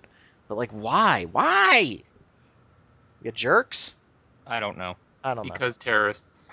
Thanks, That's Obama. exactly right. All right. NIS also announced a September 27th release date for Disgaea D2: A Brighter Darkness, on top of a couple of collector's editions. Both of them contain a full color hardcover art book, a 2-disc soundtrack, the collector's box, 5 collector's art cards, and mini figurines of Etna and Flawn. That version is $84.99, and then at $104.99 you also get a hardcover strategy guide. Dude, if you don't want any of those things, the game is just $50. Is that PS3 and Vita or Just PS3. okay. I don't know. Do I want to do another Disgaea? I feel like I got enough out of the original Disgaea. If you like the first Disgaea, every Disgaea after it is Disgaea. Yeah, pretty much. That's kind of disappointing. Huh. Like, you know how I said the one game was just a dungeon crawler? It's Yeah. like this description reads that it's a dungeon crawler. If you were to read the most accurate description of Disgaea Sky, D2, it would be it'd be like it's Disgaea. With it's a tactic RPG with big numbers Yeah. and printies. So if you Dude. I saw it at E3, it's Disgaea. If you like Disgaea, it's Disgaea. But All right. if you don't like Disgaea, it's Disgaea. Okay, moving on. Yeah. Deep Silver is going to distribute Wasteland 2. What this means to you, probably nothing. That means that Deep Silver, the publishers of Dead Island, Saints Row, and Risen are going to bring it to retail. They're not involved at all with any of the creative process or anything else. Is that September release for Wasteland 2? October. Okay, because Shadowrun returns first, and then Shadowrun Returns is out Is a week from next week. A week from tomorrow. Woohoo! Which I got my key for that. Yeah, It's- so did I. I haven't gotten mine yet. They're doing them. They're rolling them out. So just keep an eye on your email. Check your spam I'd like them folders. to roll it out. How early? This is interesting. How early did you donate to that project, Steven? Oh, okay. Pretty early. I don't remember exactly when. I mean, it was within the first week. I pre-ordered. I didn't donate. Oh, then So- you don't count. I'm sorry. I like it. I'm sorry. Yeah, no. Steven and I both donated on Kickstarter because we liked the project before it was made. Before it was cool. Hipsters. Freaking hipsters. Hipsters. I liked Shadowrun before it was cool. I liked Shadowrun before it was Shadowrun. Shadowrun, I think, was the very first Kickstarter I backed. That was one of the first ones. So this Yeah, it was the first one I backed. This Yeah. is an important game. Like I've been listening to a lot of podcasts that will rename nameless, and people are kind of like bagging on Kickstarter right now. And I think now with some of these releases coming out, like we get to see like, are Well, people going to be happy with the money that they contributed? Well, The thing with Kickstarter. Go ahead. I'll let Steven go Is it- first.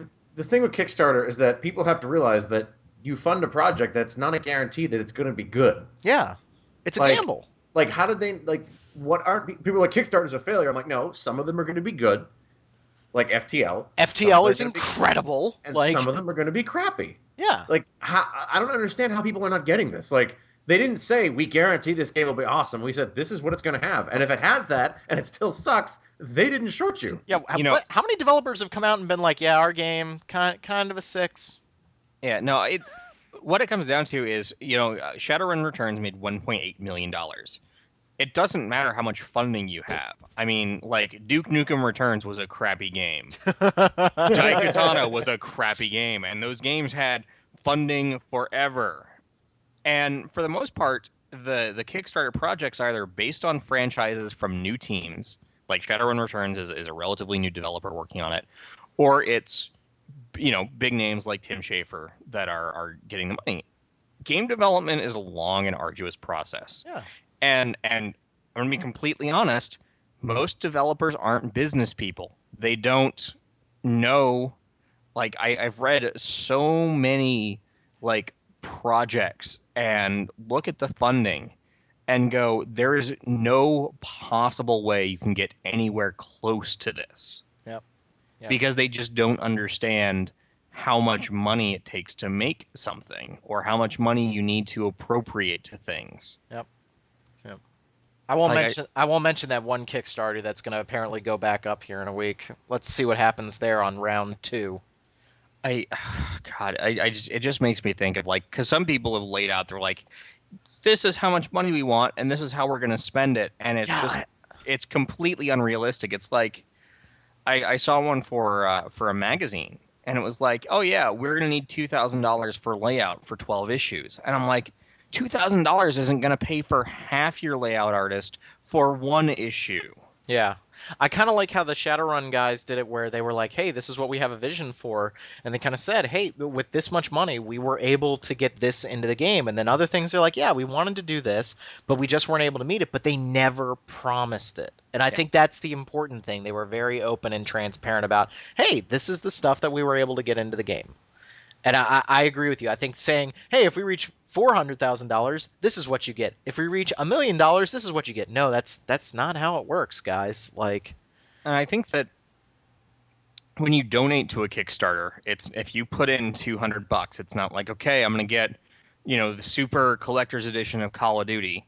I know exactly what I'm going to get. It's you're donating $200 for these guys in the hope that you're going to get what you want. Exactly. I agree. Yep. So let's see what happens with some of these Kickstarters. I'm not going to say Kickstarter is dead. I think a lot of Kickstarter projects started to happen where I went, I don't know if people want that. I think that a combination of the flooding in the market and then having developers that don't know how much money they need to do what they want. Yeah. Or you get some of these one-man teams do fantastic jobs, but sometimes seeing one-man teams with these really big dreams that that they can't achieve. Yeah. But still, I will go back to what Steven said. FTL is awesome. Yeah.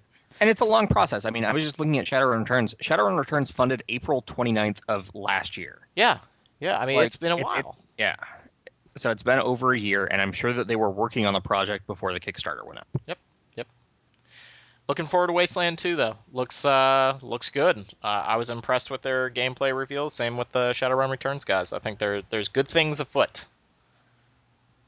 Sure, gonna be interesting. Yes. Yeah, it'll be fun to watch.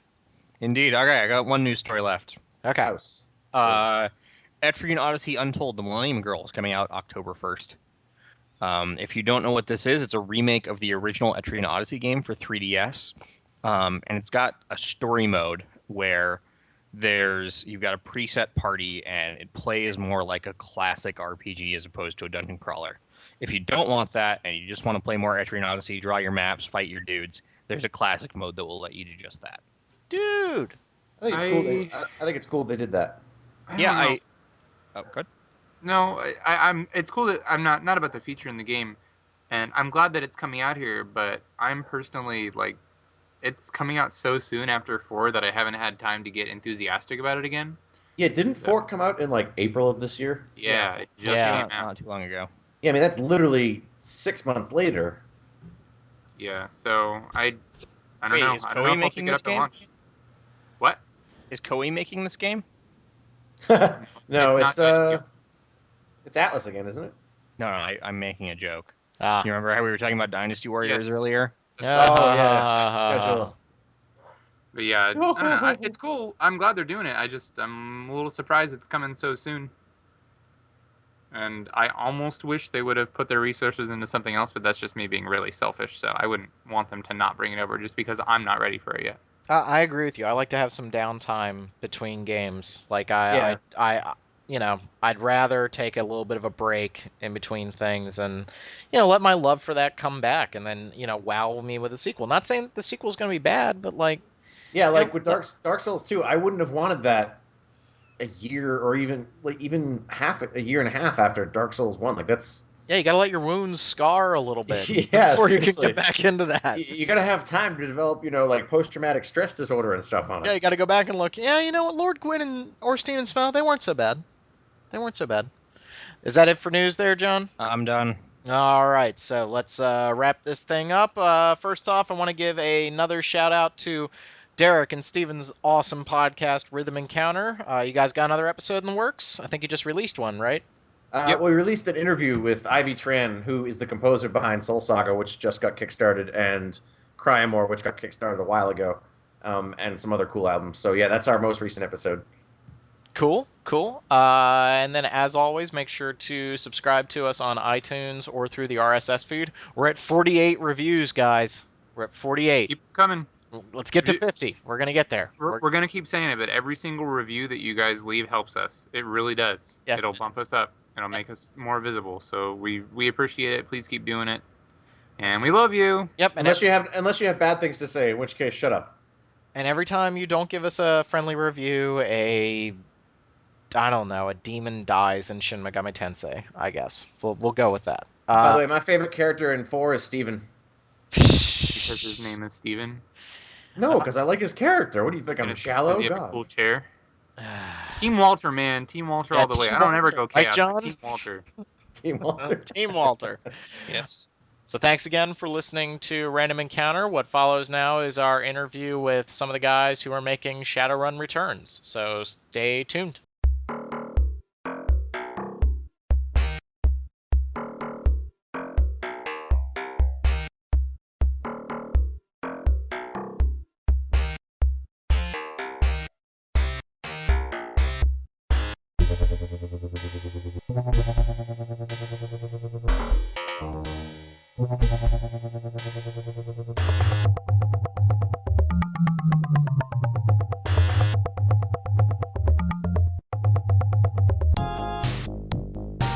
Hello, everybody, and welcome to another of our developer interview series. I'm joined today with Jordan Weissman from Shadowrun Returns, and we've got some questions to ask him about the big release coming up. So go ahead, Jordan, and introduce yourself.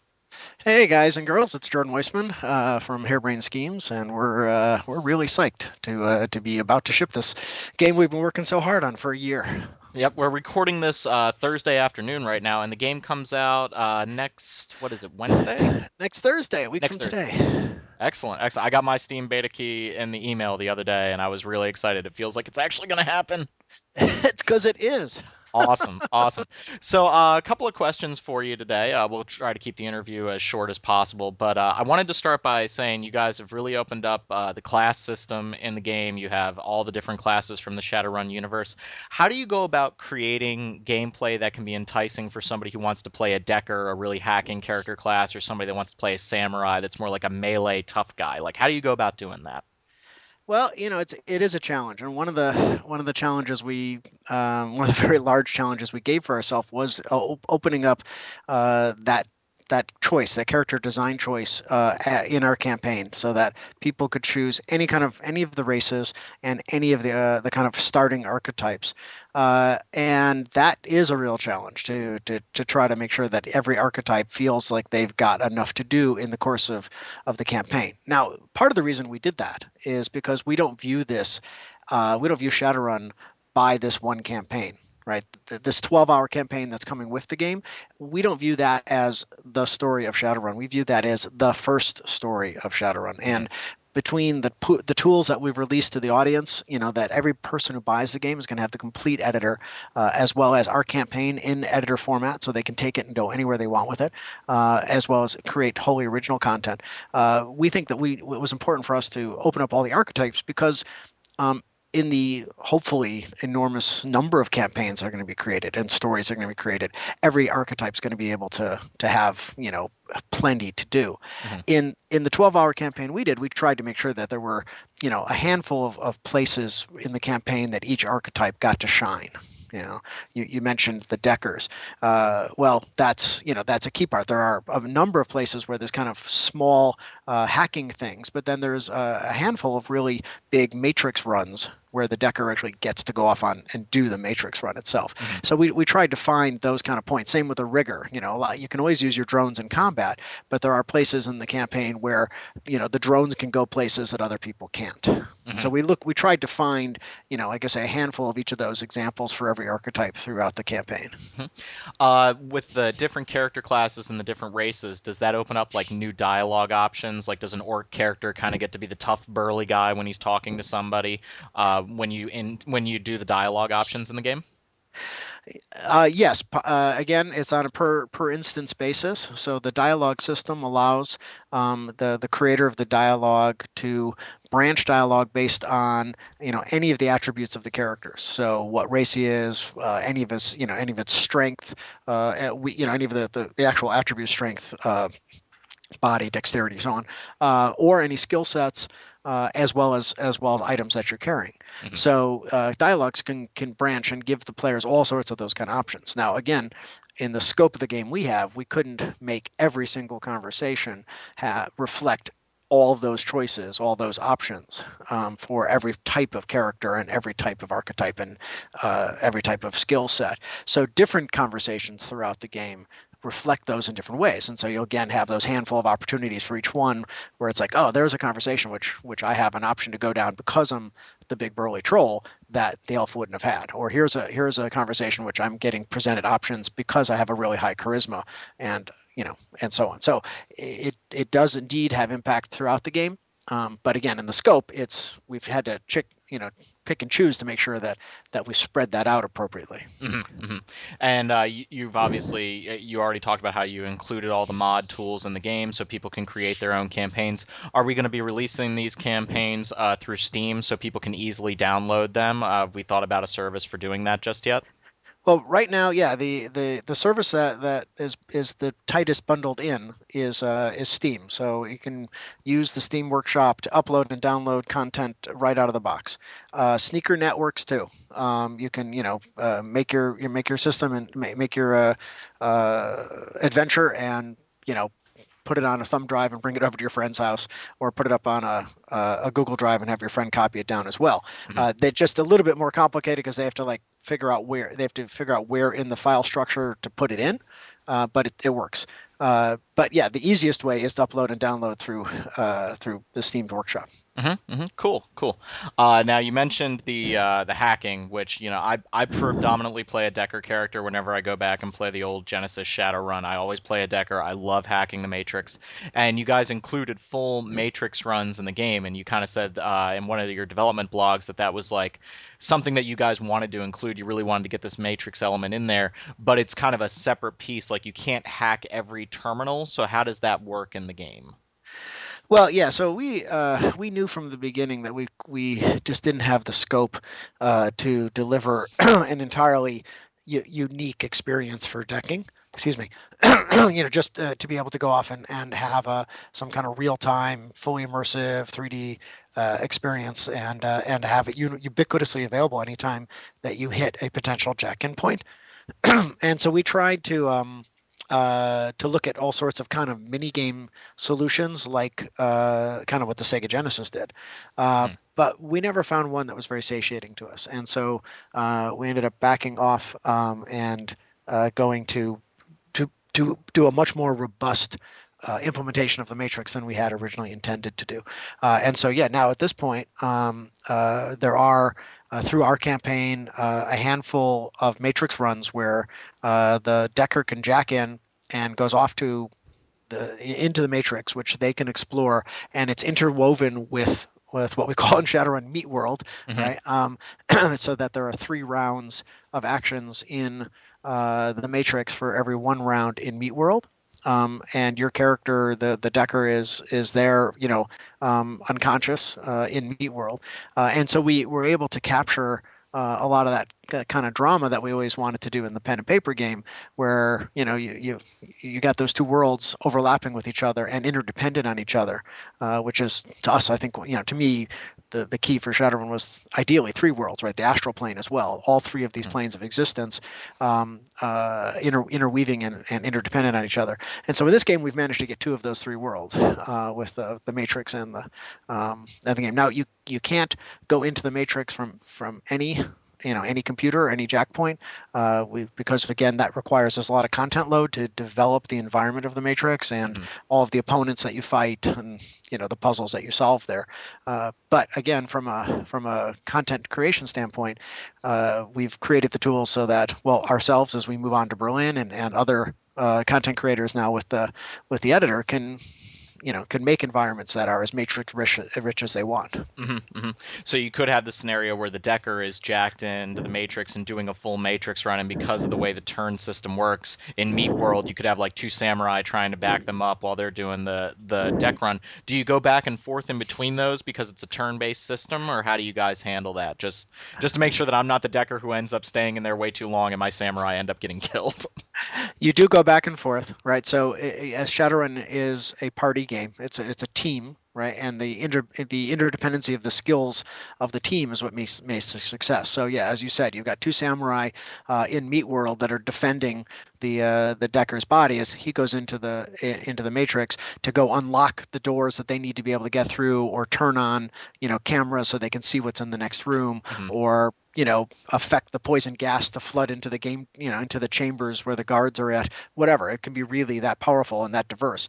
And so he gets, as you go through the turn rotation, when you activate your samurai, he gets his AP spend in Meat World. And then when you activate the Decker, he gets 3 rounds of AP spending in the Matrix. Okay, cool. Right. So he gets, because things just move faster when they're digital. So he gets 3 full rounds of combat or exploring in the Matrix on his turn. Then it goes back for the Street Samurai to get his one round. Yeah, it sounds like you guys are making good on the. I remember the original box for the. I know you worked on the SNES Shadowrun, but for me the Genesis one was my baby. Like that's the one I played on Sega Channel as a kid, and I remember the box for the Genesis Shadowrun, and you had one guy who was decking, and then 2 people who were like defending him and getting into a shootout. And it feels like you guys are really creating that fantasy right now of having multiple things going on and not just having a scenario where this is the Decker's part. No, the Decker is taking an active role in the combat scenario or whatever else is going on in the world. I really, really like that. Well, that's indeed what we're shooting to do, because that was always the promise of the universe. Right. Now, it sounds like we can't get the astral plane in this game. Are there maybe any thoughts about getting that down the road? We'd love to. Hopefully the sales of this game give us the ability to continue to add more and more to this game. I mean, we in doing this all, as happy as we are with it, we have a long list of things we'd love to do, and so hopefully the marketplace gives us that opportunity to do so. So yeah, we'd love to do it. Now there is obviously a lot of magic in this game, right? You've got mages and you've got shaman and you've got physical adepts and all really rich spell systems and spirit conjuring and all that kind of stuff that's all in this game. Cool. This interview is actually going into an episode that we recorded on character classes, and we talked about the character classes that we choose, and that seems to be like a major focus of the new Shadowrun game.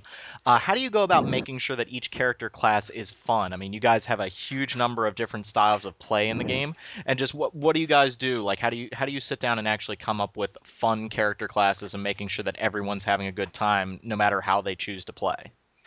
It's a really tough balancing act, and as we said, we made it harder on ourselves by opening it up that wide. But I think the key thing for us was to look at kind of what each archetype, because unlike a character class in like a D&D game or something like that, where once you choose a character class, you are only advancing in that class. In Shadowrun, it's a classless system, so we start with an archetype, which is a set of initial skills. But then, as you spend karma after that point, you can take your character any way you want. So you can start off as a mage and have some basic mage skills, but then start spending all your karma on ranged weapons and become an expert marksman while still being able to throw a fireball. Right. So Shadowrun is really wide open in that regard. You can become just this incredible mixture of all these different types of skills and abilities, and that's part of what the Shadowrun paper game was so unique of at the time when it came out.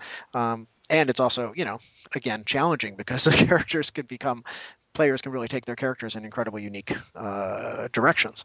If we look at the core archetypes, right, we tried to find what is the fun of every core archetype. Well, obviously, Street Samurai, he's your muscle, right? He is moves his way up to wired reflexes and smart guns, and has this incredible ability to project firepower in the physical plane, right? Mages are about projecting magical power in that plane, but they also then are able to do, much more with sensing of environment. They use environment. So, for instance, there are ley lines in the game where if a mage is on a ley line, then his cooldown on his spells gets reduced, and he's able to be much more effective. So there's and then onto the riggers who have the put their consciousness into drones, which then they can travel around corners, go through different environments, go through small environments where characters won't fit, and then contribute to out combat as well. The other thing that's cool about them, like Shaman, is that they can control more than one drone at a time. So you can have that one character can become effectively 3 characters on your team. Oh, wow. The shaman do the same from a magical point of view, right? They're able to conjure spirits, both from things they find in the environment as well as magical fetish they carry with them. So again, they get that multiplicative effect of being able to spawn characters when needed. Now, the interesting thing with them, unlike the drones, is that the spirits are more powerful than the drones. But they're also living things, and so the more you push to get out of them, the more likely they are to rebel and break away from their master. And so you have to run that risk-reward relationship between how much am I asking for, how many AP am I going to ask this guy to spend this turn, and the percentage chance that they're going to break away from the shaman and go rogue. In which case, then they can turn and attack your own team. I feel like I'm kind of drawn between the decker and the rigger, and I'll probably try to make something in the middle ground, because we talked on the show about how we really like pet classes, and I love the Matrix angle in Shadowrun, so maybe start off as a decker and then move into a rigger. What kind of character class do you typically play when you're playing it, Jordan? I tend to, I'm a fan of pyrotechnics, I'll admit. So I tend to my Lady Z, which is one of the characters I demoed early on, is combo Street Samurai and Mage, and that way you get a lot of explosive bang for your buck. Cool. So there was I want to say just a little bit of controversy when you guys announced that you weren't going to have a full inventory system, and I think that a couple message boards kind of blew up a little bit, and people were wondering about the customization options. So I wanted to give you like a platform to kind of address that. Like, you guys don't have a full inventory system, but how does that impact character building and that sort of thing? Yeah, by all means. I think there is maybe some misconceptions on terms of where we are with the game. The game has an inventory system, right? You purchase guns, you purchase spells, you purchase consumables such as medical packs and things like that, med packs. And though there is a stash in where all of your stuff is kept, which is kind of, if you will, out of game stash. When you are going on a run, you can equip from your stash to your character. All right, and your character only has so many slots of being able to carry things at a time, right? So a mage can, depending upon the level of the mage, is how many spells they have equipped at the time. Depending upon the level of Street Samurai, how many weapons can they carry with them at the same time, right? And as you move your character up, those slots expand. So that's pretty robust already in terms of how core inventory works. The only thing that differentiates it from a kind of full inventory system, if you will, is that when I buy a particular weapon, right, I'm considered always to have that weapon available via my stash. There is no reason to buy a second copy of that weapon. Oh, okay. So right? It's like you buy one sword and everybody could equip that sword theoretically. Well, the only character that you equipped is your own. Oh, okay. So when you hire runners to go with you on a run, they come with their equipment, and you don't give them any, right? They come fully equipped. So the only character you're equipping is the player character, right? But yeah, when you find things in the environment, right, you pick them up and you're asked either to, if you want to equip it immediately or put it into your stash, right? If your slots are full, you can subtract something out of your current slot, put it in stash, and equip the new thing instead. So it's pretty robust. It just doesn't qualify underneath the kind of full heavy duty inventory system of some CRPGs. Yeah, it's not a loot system like in Diablo or something like that. It doesn't sound like. Yeah, I mean, Shadowrun was never really a loot game, right? Right. Because it was about, it was about karma as opposed to loot, right? And it's about, you're kind of more of a merc than you are a barbarian walking through, picking up gold coins off of monsters. Right. So if you can't handle the inventory on the runners that you hire, can you handle their upgrade trees, their skill trees, or are you only doing that for your main player character? You're only doing that for your player character. Okay. The NPCs that are available for hiring scale up with you as you get further into the campaign, as your karma level builds. New ones are opening to you that are on par with you, and some existing NPCs kind of upgrade along with you. But the player is only in charge of upgrading and charting the future of their player character. And what kind of side content are we looking at in the game? Like side quests, obviously Shadowrun is all about doing shadow runs, doing these runs and gaining money and karma. Do you guys have a lot in addition to the main quest so that people can kind of, our listeners love JRPGs and they love to grind a little bit in these games? Is there that opportunity in Shadowrun Returns? Only to a limited extent. Again, this is a factor of kind of time and budget. And so our campaign, the first campaign is called Dead Man's Switch, and it's a very kind of personal story. Right, that is the player character's introduction to Seattle through the venue of helping a friend. I don't want to go into put too many spoilers on it. Keep it quiet. But it is a very personal directed thing. So it's not a typical, if you will, Shadowrun where Shadowrunner who's being hired by lots of different corporations to do lots of different things. This one is you've got one client and you're following that all the way through to the bitter end.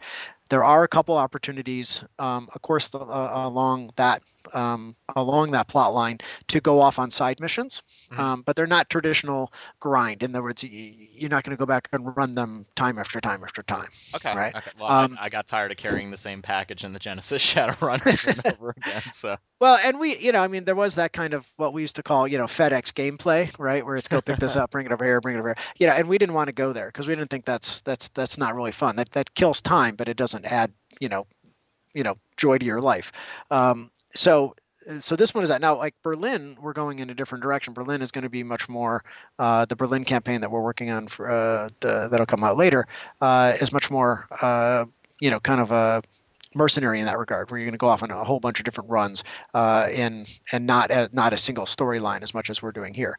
And of course, again, with the UGC, with the editor, people can make any kind of structure they want, from a linear epic to something that's just incredibly broad with as a hub structure. So. So you mentioned the Berlin campaign. When can we expect that? What kind of pricing structure are we looking at for that? And is that something that you guys are going to continue to do, like regular campaign updates for the game? Well, we haven't worked out the date yet that's coming out, or how we're going to handle pricing on it yet. So all we know is we're going to make it. We're going to make it great. It is so. We haven't announced any dates on it. We hope we get to do many of those. And again, that'll depend on kind of what the audience is and what the audience is looking for. Cool. And you guys had a great deal of success with Kickstarter, so I wanted to ask you guys, like, what are your thoughts on Kickstarter? I think we've gotten to the hipster part where now it's not cool to like Kickstarter anymore, even though some really cool games are starting to come out. Shadowrun Returns, FTL is a big game that we all love on the site. Wasteland 2 coming out in October. What are your thoughts on Kickstarter? And not trying to stir the pot there, but what do you guys think of it? Well, I think the mechanism of crowdfunding is enormously powerful. A game like Shadowrun would not have existed without it. It just is. It's in the middle ground for a publisher, right? It's for like a small studio for us, it would have been too big for us to try to do by ourselves. We never would have been able to do this. And for a publisher, it's way too small for them to care about. Right. You know, so it's in that camp where it just wouldn't have gotten done.